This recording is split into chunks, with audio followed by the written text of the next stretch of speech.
The day showed no signs of being a disaster when I woke up. The alarm went off at 5, and my wife, Diane, reached for me and pulled me back down as I started to get out of bed. 25 years, and the woman could still turn me into a quivering wreck. She got up to fix the coffee while I took my shower, and then I fixed us breakfast while she showered. We discussed what our days were likely to be like as we ate, and then she asked me, "Loaf and baked potatoes okay for dinner tonight?" "Sounds great. I'll stop at the bakery and pick up a loaf of fresh French bread, and maybe a pecan pie." "Oh, pecan pie. Out to spoil me, are you?" "Can't think of anyone I'd rather spoil." We kissed and walked hand in hand into the garage, kissed once more, and then we both headed off to work. The drive-in was uneventful, and so was the first half of the morning. Around 11, Harry, my boss, called me into his office. "We have a situation in St. Louis. Baker caught Smithers with his wife, and now Baker is in jail, and Smithers is in the hospital. There's no one there to run the office. I hate to do this to you on such short notice, but you have to catch the 2:20 flight, get to St. Louis, and take charge of the office. I don't know how long you will be there. I guess it will depend on just how bad Baker screwed up Smithers. If it is too bad, he might not get out of jail for a while, and Smithers might not get out of the hospital anytime soon. Even if they both get out soon, I don't see how they will be able to work together. I'll have to think long and hard on it, but I can't see any way other than to let one of them go. Which one, I don't know. I'll need a lot more information before I can make that decision." Seems cut and dry to me. Smithers screwed with Baker's wife. Smithers should have expected Baker to get pissed if he ever found out. I don't know for a fact that Baker caught Smithers with his wife, or that Smithers is even guilty. All I've got is what the secretary told me when she called. Maybe you can find out more for me when you get there. I called Diane to let her know what was going on, but her secretary told me that she was in a meeting. I told her I'd call back, and then I headed home to pack a bag. Diane's car was in the driveway when I got home, and I wondered what was up with that. She was supposed to be in a meeting.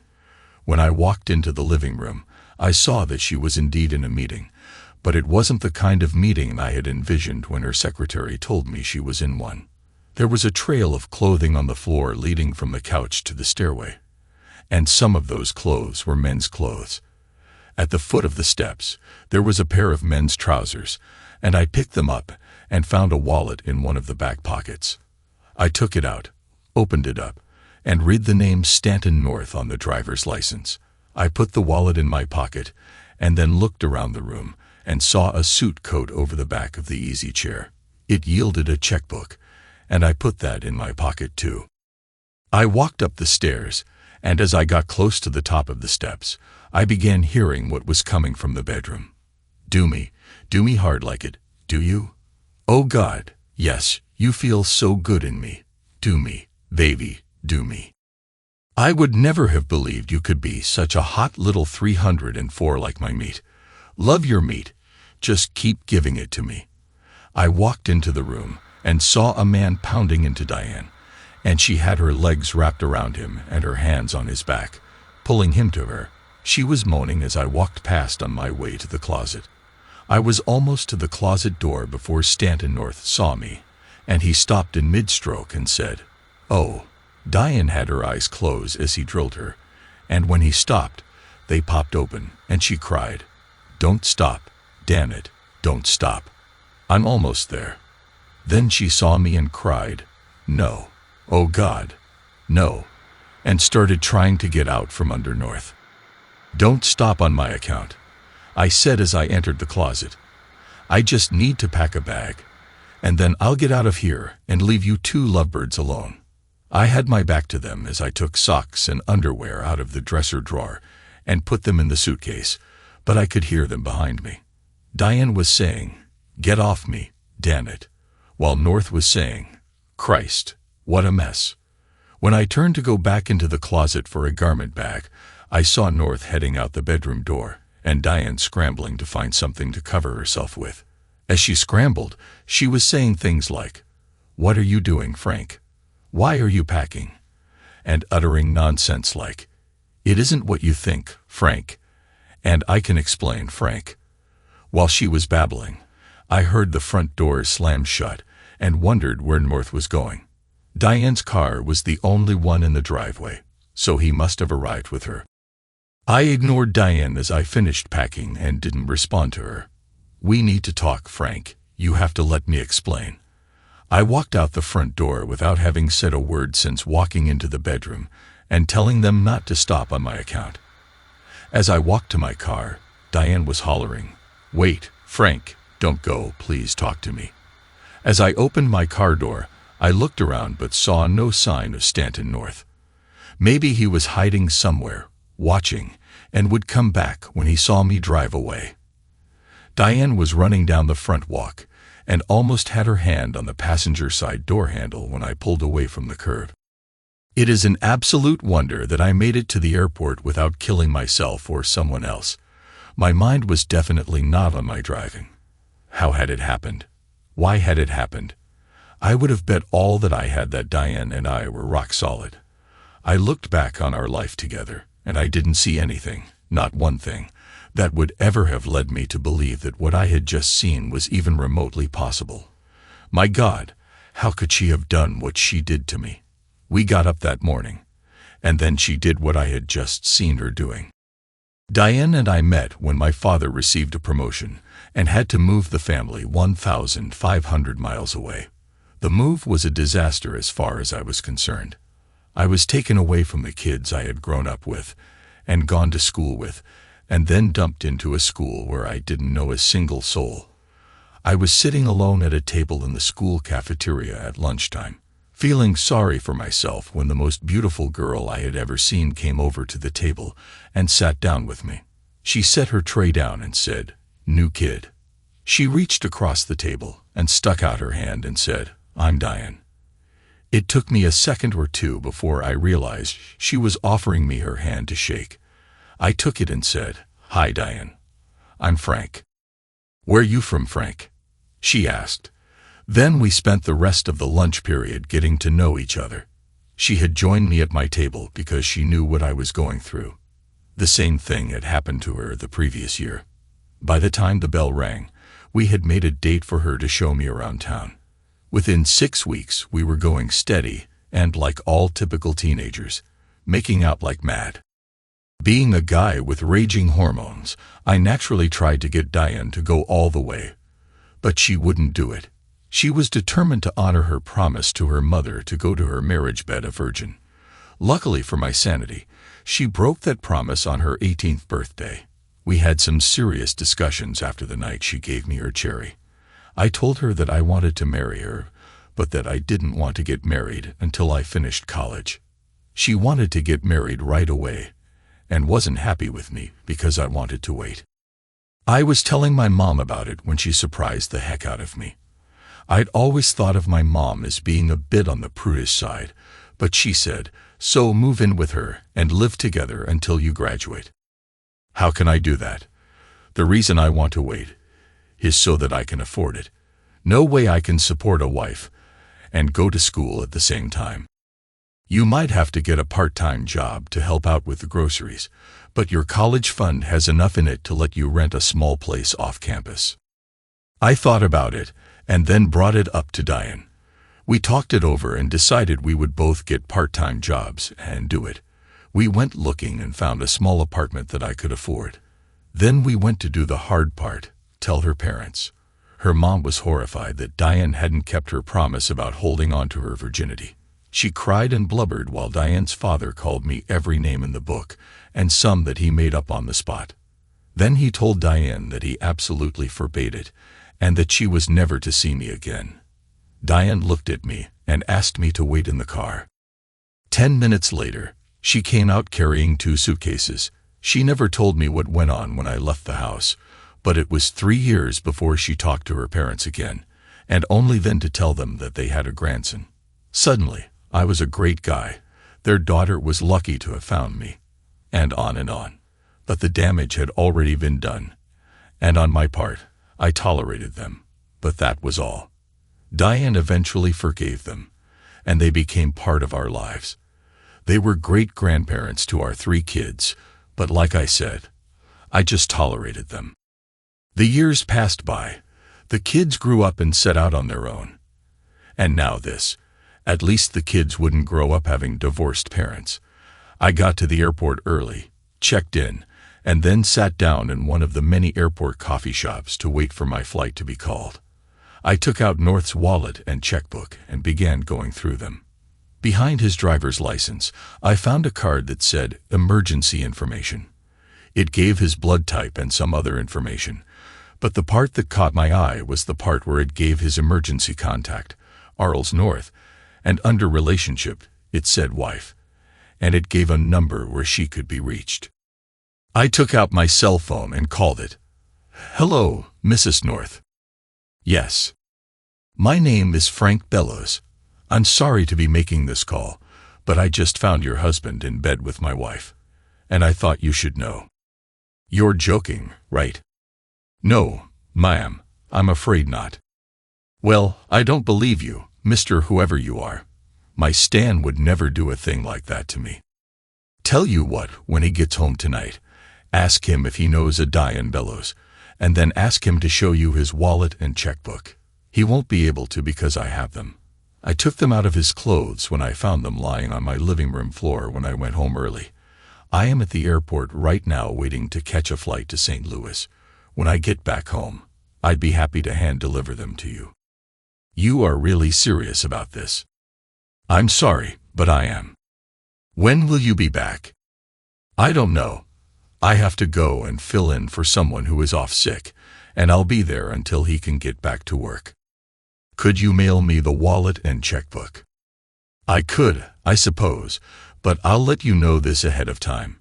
Your husband's wallet has $87 in it, and after what I saw when I walked into my bedroom, I feel a crying need to get drunk and drown my sorrows, and your hubby is going to foot the bill for it.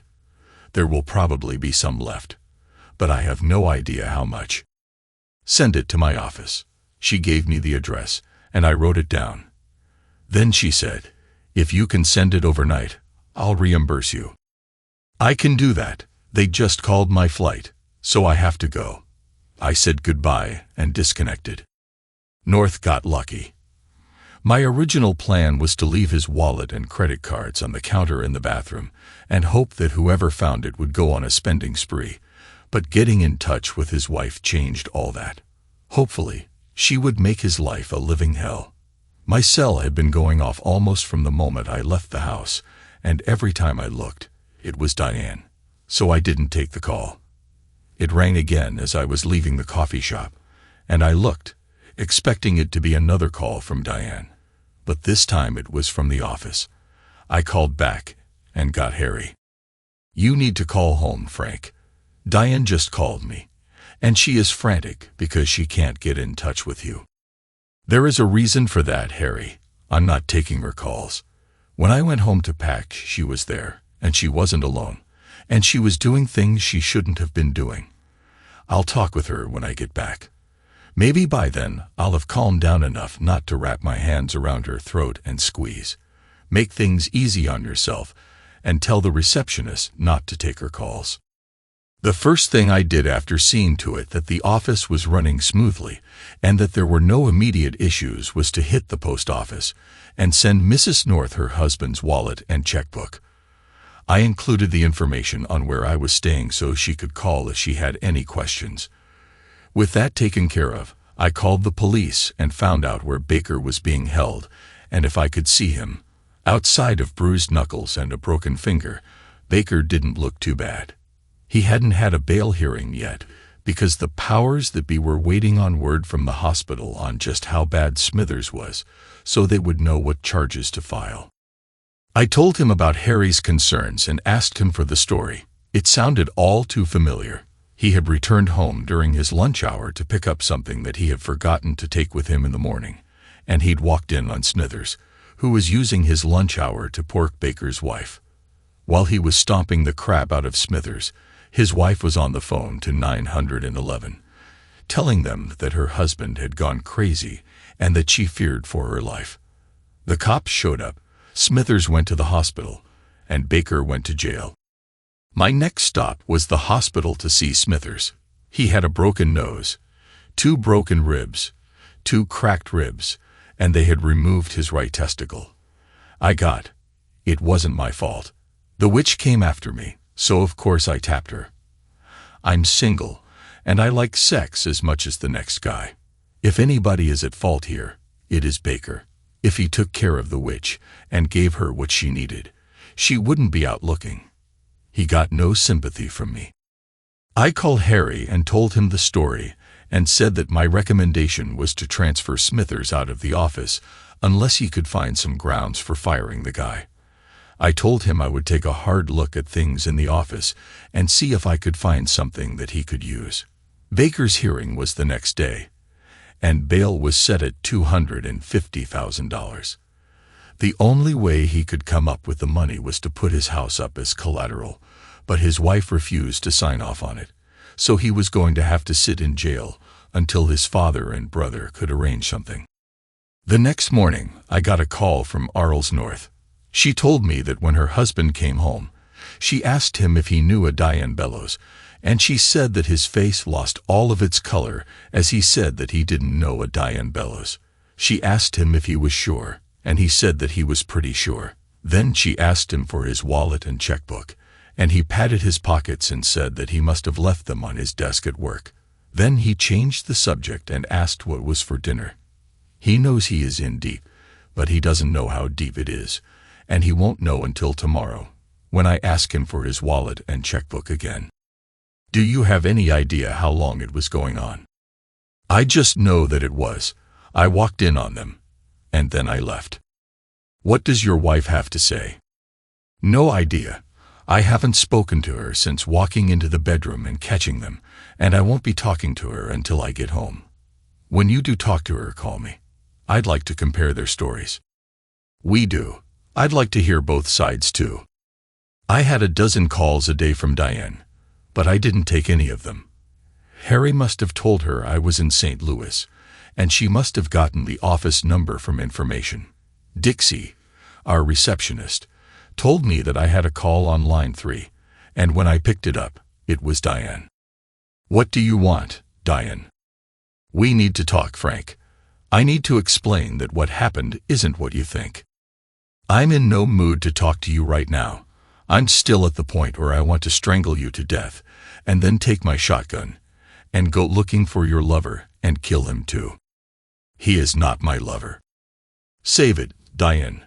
Don't call here anymore. We will talk when I get home, and not before. I hung up on her. In mid-afternoon, I got a call from Baker's father telling me that bail had been arranged and that he would be released the next morning. In a way, I was sorry to hear that. As long as Baker was in jail and Smithers was in the hospital, I didn't have to go home and deal with Diane. I had dinner and drinks on North again that night and made it back to my room around 7 o'clock. The phone rang, and since only Harry and Arles North had the number, I answered it. It was Arles. We exchanged hellos, and then she filled me in on the latest. When he got home, I asked him again for his wallet and checkbook, and he said that they were gone from his office when he got there. He said that someone on the night cleaning crew must have taken them, and that he would file a complaint when he went into work the next morning. I had to laugh at that. Just how long does he think he can put it off? I don't know how long he thought he could, but I put an end to it. I asked him just how stupid he thought I was. I told him that he knew he was busted when I asked about your wife, and then asked for the wallet and checkbook. There was only one way I could have put the two of them together, and he knew it. Then the dumb fool said that he didn't know what I was talking about. That ticked me off, so I took his wallet and checkbook out of my purse and threw them in his face. Then I told him how I'd gotten them, and that I'd called his office and found out that he worked with the woman he claimed he didn't know. Then I fibbed a bit. I told him that when you got home from St. Louis, you were going to stop by and show me the pictures you took with your cell phone camera before they knew you were there. How did he take that? He finally realized that he was caught, and he broke down, begged forgiveness, and swore that it was the only time he had ever been unfaithful. He said he couldn't help it, that your wife had chased him for months, and that it was hard to ignore a beautiful woman who was hot for your body. Too bad I wasn't thinking a little more clearly when I walked in on them. My cell phone does have a camera. I just never thought to use it. Do you believe his story that she chased after him? It could be true. She wouldn't be the first. Was it only the one time with her? That could be true too, but he was lying through his teeth when he said that it was the only time he ever cheated. I know of at least 3 times that he strayed. Well, that's not quite true. 3 times I've had people tell me that he ran around on me when I was out of town visiting relatives. I've never confronted him on them because I really didn't want to know if it was true. You said that his saying that Diane chased him could be true, and that she wouldn't have been the first. Why did you say that? Stan is rather well endowed, and some women, when they hear that, want to check it out. A week ago, I would have said Diane would never do anything like that, but that was before I walked in on her and your husband. I got to go, but if I learn anything else, I'll give you a call. Don't forget, I wanted to hear her side when you get home and talk with her. I won't. The next morning, Ray Baker called me to let me know he was out of jail on bail. He was going to have to take the rest of the day and the next day to take care of personal business. His wife had taken out a restraining order on him, and he needed to find a place to stay and make arrangements with the court to get into his house to get his personal things. He said that he would be in on Thursday. I called Harry and brought him up to date. Then I told him that in checking into things at the office, I had found that Smithers had been fudging his expense reports, and that could possibly be grounds for letting him go. I told him I would probably fly home Thursday evening, and that I was going to need to take Friday off to handle my personal affairs. I would see him Monday morning. I managed to get through the next 2 days without incident, and on Thursday morning, Ray was back at work. I brought him up to date on what was going on in the office. Then, because I was going through something similar, I asked him how things were going on the home front. The restraining order only keeps me 500 feet away from her. I can access the house whenever I want as long as she isn't there. If she is there and won't leave when I want to go in, I have to get someone from the court to go in with me. I just waited down the street until she went to work, and then me and my brother went in and got everything that I wanted. I have no need to go back. I don't know what the stupid witch is thinking. She got the order, but that was all. She didn't touch the bank accounts. I cleaned them out yesterday. I thought that this was a no-fault state and that everything had to be split 50-50ths in a divorce. That would be true, but I'm not talking divorce. I'm just walking away. If she wants a divorce, she can pay for it. And when she files, she will be entitled to 50% of our assets at the time she files, and that will be zip. We took out a second on the house to finish the basement and make it into a recreation room, so there is no equity in the house, and the money I took out of the bank will be long gone. I can claim that I needed it all to set me up in a new place when she barred me from the house. That reminds me, I need to call Harry and get my insurance and all of that other crap changed. Did she tell you why she did it? I haven't spoken to the witch since the cops hauled me away, and I have no intention of talking to her. It doesn't matter why she did it. It only matters that she did. I decided to get a good night's sleep before going home and having to deal with Diane, so I called the airline and made reservations for the morning flight.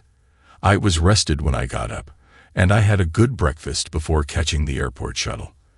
I was home in Denver by 11 o'clock. I hit the bank, cleaned out the savings, cashed in 5 of the 9 certificates of deposit in the deposit box, and put all the money in the checking account. Diane was at work when I got home, so I would be alone until 6 o'clock. I got on the phone, got payoff balances for all of our credit cards, and then canceled all but 5 of them. I kept the American Express card that I use primarily for business expenses and 2 of the other cards in my name, and put 2 in Diane's name. I went back to the bank and arranged wire transfers to pay off the cards using the money in the checking account. That done, I took half of the money left in checking and opened a checking account in my name only. I arranged for another safe deposit box in my name only and put 2 of the remaining 4 CDs into it. Then I went back home. When the kids had grown and moved out, I had converted one of their bedrooms into a home office and den, and the other 2 were kept as spare rooms for when the kids came home to visit. I picked the spare bedroom next to the den and moved all of my things into it. I was all moved in and set up when Diane came home. I heard Diane come in and call for me. Frank, where are you?" I ignored her as I heard her walking through the house looking for me. She finally came upstairs, and I had my back to the door when she came in. "Frank." I ignored her. "Frank, please, Frank, we need to talk." I turned to face her. "Where is it written that I have to talk to an unfaithful scumsucker?" She winced when I said that, and then I said, "However, we do need to talk about finances." "Finances? Why?" "Because your actions have made changes necessary. Go on downstairs and take a seat at the kitchen table, and I'll be down in a minute." She left, and I sorted through the papers I had been working on, picked up the ones I needed, and then followed Diane down to the kitchen and took a seat across from her. While I was gone, I had a lot of time to think about what I should do, and in the end, I decided to do nothing. I saw relief on her face when I said that, but it faded when I said, "By nothing, I mean that I will be having little or nothing to do with you. I can't see wasting money on divorce attorneys, especially since at my age I don't see another marriage in my future, so I'm not going to need single status. If you want a divorce, you can go for it and pay for it. For now, though, there are some changes." I explained all that I had done with the credit cards, the savings, the CDs, and the checking account. "You can have the original deposit box, but I would recommend that you open your own checking and savings accounts, and we will leave the old joint account in place and call it the household account." "With me so far, but why are you doing this?" "You know darned well why, Diane." "Okay, now the household account will be used for household expenses." I slid a piece of paper across the table to her. "That is a list of what it takes to run the house. House payment, electric bill, phone, gas, water and sewage, taxes, and insurance. What we are from now on is roommates. You will need to deposit half of the amount on that paper into the household account every month. From now on, we will share the house with the exception of 2 rooms. You will have the master bedroom as your room, and Carol's old room will be my bedroom." "Why are you moving into Carol's room? You need to be in the master bedroom with me." "After what I saw taking place in that room, there is no way I'm going to stay in that room, sleep on that bed, or have anything to do with the woman I saw doing what she was doing on that bed." "That's what we need to talk about, Frank. What you saw isn't what you think."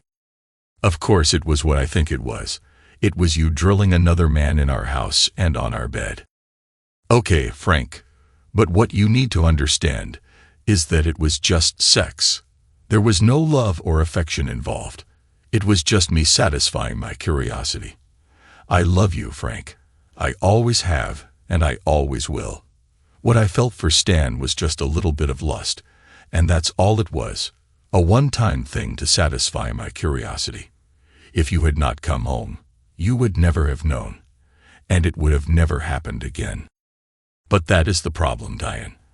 I did come home, and I do know, and because I know, it changes everything. You cheated on me, and that means that you can't be trusted. If you can't be trusted, that means that everything you say has to be weighed and looked at to try and determine if it is the truth or a lie. You say you love me. Can you love me and still betray me?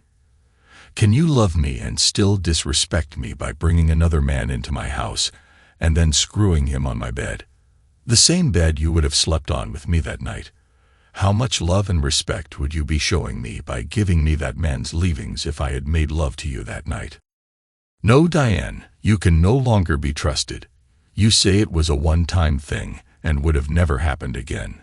Truth or lie? I only have your word for it that it is true, but you can't be trusted. It could just as easily be the 10th time, and you could have already set up a time to do it again. But, and this is the part that counts, even if it is the truth, you still stabbed me in the back. You broke the promise that you made to me when we took our vows. And for what? To satisfy some curiosity of yours. Just what the heck were you so curious about that you were willing to risk your marriage to satisfy it? She looked away from me when she said, "The size of his tool." You have got to be kidding me. The size of his tool. Why in the world were you curious about the size? Some of the girls in the office had gone out with him, and they raved about how big it was and how filling it was. I listened to all the stories they told, but I didn't pay a whole lot of attention to them until he started hitting on me. Even then, it was a while before I started thinking about it. You were saying that he tried to seduce you. I guess he was, but I didn't pay a whole lot of attention to it at first. But I liked the attention, and what woman doesn't like to feel that she is attractive? At my age, it was a heck of a boost to my self-esteem to have a man 10 years younger than me paying attention to me. I had lunch with him a couple of times and danced with him a couple of times when everyone in the office would stop for drinks. It was dancing with him that started me thinking of the stories I'd heard about him. I felt him push against me a time or two, and he did seem rather large. The more I thought about the stories, the more curious I got. I was a virgin when I met you, and you are the only man I've ever known sexually. I got to wondering what another man would be like, especially a man reputed to be as big as Stan. He kept working on me, and I kept wondering, and I finally let my curiosity get the best of me. You say all the other girls talked about Stan's size and abilities in bed. How many other girls? 7 of them. Stan fucked 7 of them. They said he did. 7 of them in your office alone. That would seem to show that Stan was pretty promiscuous. Did you ever stop to think that a guy who was screwing anything that moved might pick up a disease or two somewhere along the line? Oh, come on, Frank. If that were the case, he would have given it to the girls he made love to. And you can believe that if he did, it would be broadcast all over the office in minutes. You can have it and not know it, Diane. In some cases, you can have it for months before you show signs. If I were you, I'd go and get myself tested. The important thing, Frank, is that Stan meant nothing to me. There was no love involved. And I can't say that there was even much like. That's not what it sounded like when I walked into the room. You know I like sex, Frank, and you know how vocal I get when I make love to you. So I made some noise. It was because I was in the middle of having sex, and not because I had any special feelings for Stan. It was a mistake, Frank, a major mistake, and I'm sorry as heck that I slipped up. I can promise you that it will never happen again. I love you, Frank, and you know that I do. You can't throw away 25 good years because of one mistake. I'm not throwing anything away, Diane. You are the one who threw it away when you brought another man into my house and took him on my bed. I got up and left the kitchen, and went back upstairs to the den, and lost myself in some paperwork. I'm a fairly light sleeper, and that night, about an hour after I went to bed, the noise of the bedroom door opening woke me up. Diane quietly moved into the room and softly closed the door behind her. I sleep nude, and it was summer, so I was lying on top of the covers. Diane bent over me and tried to kiss me. She had always been able to turn me to jelly when she played with me, and it looked like she planned to do it again in an attempt to get back into my good graces. She was totally surprised when I pushed her away. Leave me alone, Diane. I'm not in the least bit interested in North's leftovers. She got off the bed and left the room crying. Maybe 20 minutes later, I fell asleep and wasn't bothered the rest of the night. Diane was in the kitchen making coffee when I came down from taking my morning shower and getting ready to go to work. Her "good morning, Frank" was met with a non-committal grunt.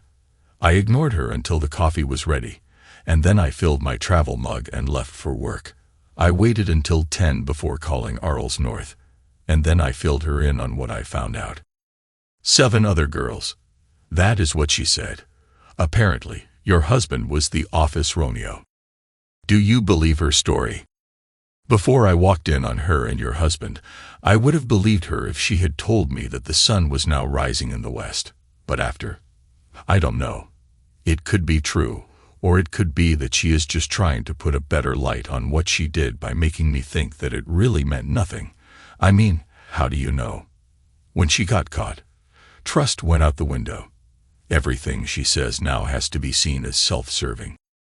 Have you decided what you're going to do? The marriage is dead, but if there is a divorce, she will have to be the one to go for it. My plan right now is to simply cohabit. We will coexist as roommates, but that is all. I can't see ruining myself financially just because she couldn't keep her panties on. How about you? Got a plan yet? I'm still thinking on it. Keep in touch, Frank. Will do, Arles. Good luck. For the next week, I made sure that I was up and gone before Diane woke up. I found things to do that kept me from going home until late. Diane was usually up waiting for me, but I ignored her. The next weekend, she tried to slip into my bed again, but I told her to get away from me and leave me alone. Damn it, Frank, don't do this to me. I love you, Frank, and I want you. I don't want you, Diane. You are damaged goods. My God, Frank, it was only once. I haven't even talked to him since he ran out of the house. It was a one-time slip in judgment. Frank, please give me a chance. I know it was wrong, and I'm sorry. I swear to God that it will never happen again. The problem, Diane, is that I don't know that it was only once. He may have been your 3rd or 4th lover, or your 10th. You may still be doing him on your lunch hours in a motel. When I caught you with him, you lost all my trust, Diane, and there is no way I will ever trust you to tell me the truth ever again. Please, Frank, there has to be some way to put us back together. I'll do anything, Frank, anything at all. Sorry, Diane, but there is no chance of our getting back together because I don't want to put us back together.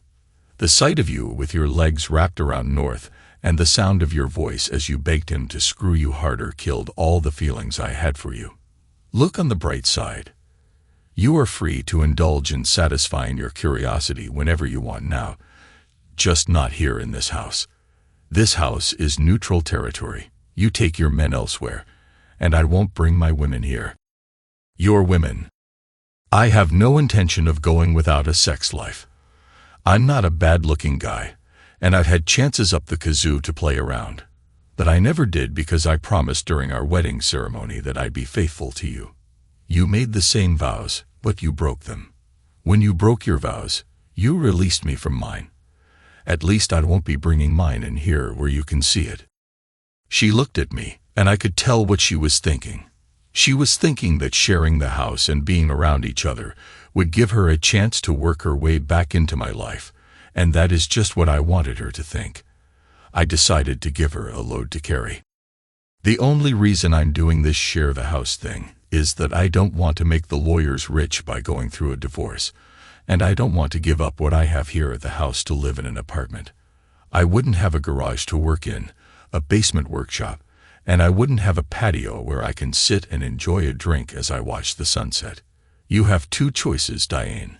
Live with the new status quo or not.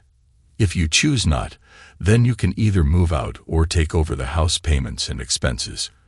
And I'll move out. You say that you really do love me, so here is your chance to prove it. You can accept home sharing, or you can take the house and cost me my garage, my workshop, and my patio, just like you cost me my wife. Your choice. There is no chance. I don't see how there could be, Diane. She was silent for a few moments, and then she opened her mouth and drove the final nail into her coffin. What are you going to do with the pictures, Frank? The pictures. The ones you took with your cell phone camera. She hadn't even talked to North since he ran out of the house. Then how did she know about the cell phone pictures? That was a story made up by Arles and fed to her husband a good 5 days after I caught Diane and North in our bedroom.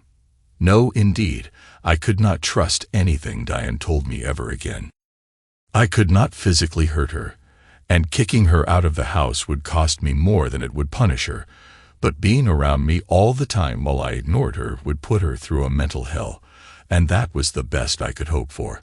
I did not doubt that she loved me, and I knew she would hang in there on the remote chance that she might eventually work her way back into my good graces. It wasn't going to happen. I was not kidding when I said that seeing her with North had killed all my feelings for her, but the longer she held on hoping, the longer my revenge would last. With my revenge against Diane in place, I turned my attention to Stanton North. The private detective's report backed up what I had suspected. Getting caught by me and his wife finding out that he was a cheating jerk had not slowed him down a single bit. He was laying pipe to 5 women besides his wife. In the 3 weeks I'd had the PI on him, he hadn't done a thing with Diane, but he was nailing 2 of her coworkers. One of them, Mary Ellen Bingham, had a husband that worked the afternoon shift, and every Tuesday and Thursday after work, North would pay Mary Ellen a visit at her home on Sunflower Way. He stayed 2 hours and then left. I checked my watch and saw that if he kept his schedule, he would be out of the house in 10 minutes. I was parked 1 block away and 1 block over.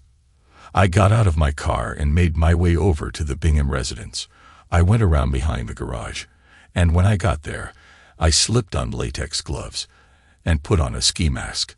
Mary Ellen had a 3-car garage, and when North visited, he pulled into the garage, parked, and closed the garage door so the neighbors wouldn't get to talking about Mary Ellen's visitor. Wouldn't want the word to get back to Mary Ellen's hubby now, would we? I used a small pry bar to force the lock on the back door to the garage, and I was waiting when the connecting door to the house opened, and North came out. A naked Mary Ellen stood in the doorway and watched North walk to his car. 50,000 volts from the taser had him writhing on the garage floor. Before Mary Ellen could even scream, I said in what I hoped was a disguised voice, "Scream or call the cops, and your hubby will find out what has been going on. Best you go back in the house and pretend that nothing is going on out here. I won't kill them, but you can be sure that another husband that he has stabbed in the back is getting even." She jumped backward and slammed the door. Mary Ellen knew me from all the company picnics and Christmas parties that Diane had taken me to, but I was counting on the ski mask and the disguised voice to keep her from knowing who was screwing over her sex buddy. I couldn't count on her not calling the police, so I had to hurry. I pulled North's pants off of him, and believe me when I tell you that pulling pants off of a guy in convulsions isn't easy. Once I had his pants off, I took my revenge. Proud of his package was he. Well, his package was going to pay. I took the fully charged cattle prod and touched it to his package and balls as many times as I could until it was fully discharged. I kicked him twice in the ribs for the heck of it, and then took his wallet and checkbook and got the heck out of there. I heard no sirens, so maybe Mary Ellen didn't call the cops. As I drove away, I thought about what I had just done. I had no idea how much damage, if any, the cattle prod would cause, and whether or not there would be any lasting effects. But I can honestly say that I enjoyed every one of North's screams when a cattle prod charge flashed through his package and balls. I never did hear how Mary Ellen made out on the deal. Was she able to get North out of there and keep her husband in the dark, or did she have to call for medical attention for North and have to explain an ambulance at the house to her hubby? Still wearing the latex gloves, I put the wallet and checkbook in a package I had already prepared and sent it to Arles at her office. There was no note enclosed, and I would deny I knew anything about it. But when her hubby came home hurting, and then his wallet showed up in the mail, she would think she knew who had done it. 3 weeks after my little party with North, I got a phone call from Arles. "You busy for lunch?" "I haven't made any plans." "Why?" "I think it is time for us to have a face-to-face. How about noon at the Leo? I'll be the redhead anxiously checking out every man who walks in to see if I can figure out which one is you." Done. I didn't see her anxiously checking faces, but she was easy to spot since she was the only redhead in the place sitting alone. North was a flaming idiot to be screwing around on her. She was drop-dead gorgeous. I walked up to her table. "Mrs. North." "No, Frank, it is Arles. You haven't called me Mrs. North since our first phone conversation." I took a seat across from her and said, "Might I ask what prompted you to ask me to lunch?" "I just wanted a good look at the man who keeps screwing up my life." "I'm screwing up your life? How am I doing that?" "First, you made me pull my head out of the sand and face up to what I was fairly sure he was doing but hoped he wasn't. Then after I let him talk me into giving him one more chance, you took away the best thing that he had going for him." "I don't understand." "Sure you do. Stan is a good provider and a pretty decent father to our kids, but the best thing that he had going for him was that he was great in bed." Notice that I said was, and I took it away. "How did I do that?" "Don't play the innocent with me, Frank. We both know who did a number on Stan's private parts." "I don't have a clue as to what you are talking about." "Sure you don't.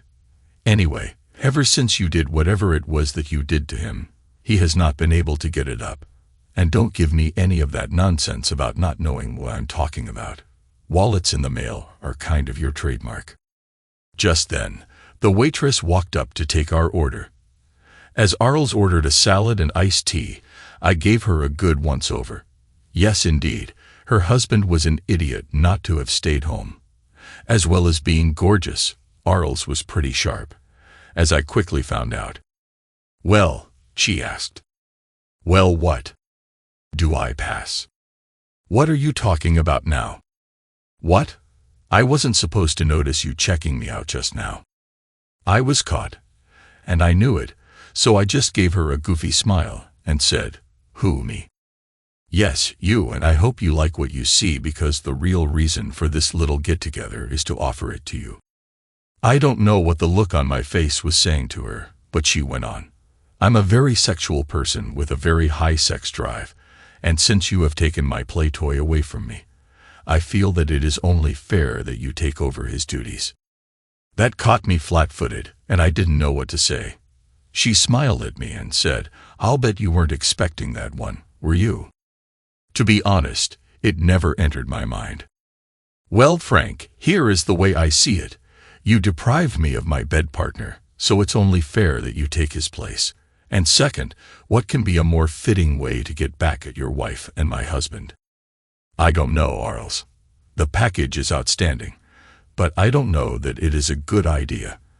The situation that I'm in right now could be upset if I give Diane grounds to sue for divorce." "You aren't divorcing her." I explained what I was doing, and she laughed. "You evil man, aren't you? But not to worry, I don't intend to broadcast it. If Stan never gets the use of his equipment back, I'll divorce him, and I don't want him to have grounds to countersue either." "You are serious about this?" "You betcha." And that is how my affair with Arles North started. It has been going on for over a year now, and it doesn't show any sign of ending anytime soon. Her husband still hasn't been able to get an erection. The doctors say there is no physical reason for him not to be able to perform, so his problem is probably mental. Arles says she will give him until the end of the year, and then if he still can't get it up, he will be history. As far as I know, Diane hasn't been seeing anyone, but she is well aware that I'm seeing someone, though she has no idea who. The knowledge that I am having sex with another woman is killing her, but she keeps hanging on, hoping for a miracle that is never going to come. I couldn't ask for better revenge. Thanks to everyone who took the time to listen to today's stories. If you enjoyed it, please consider liking and subscribing if you haven't already. Feel free to share your thoughts on the events in the comments below. Take care.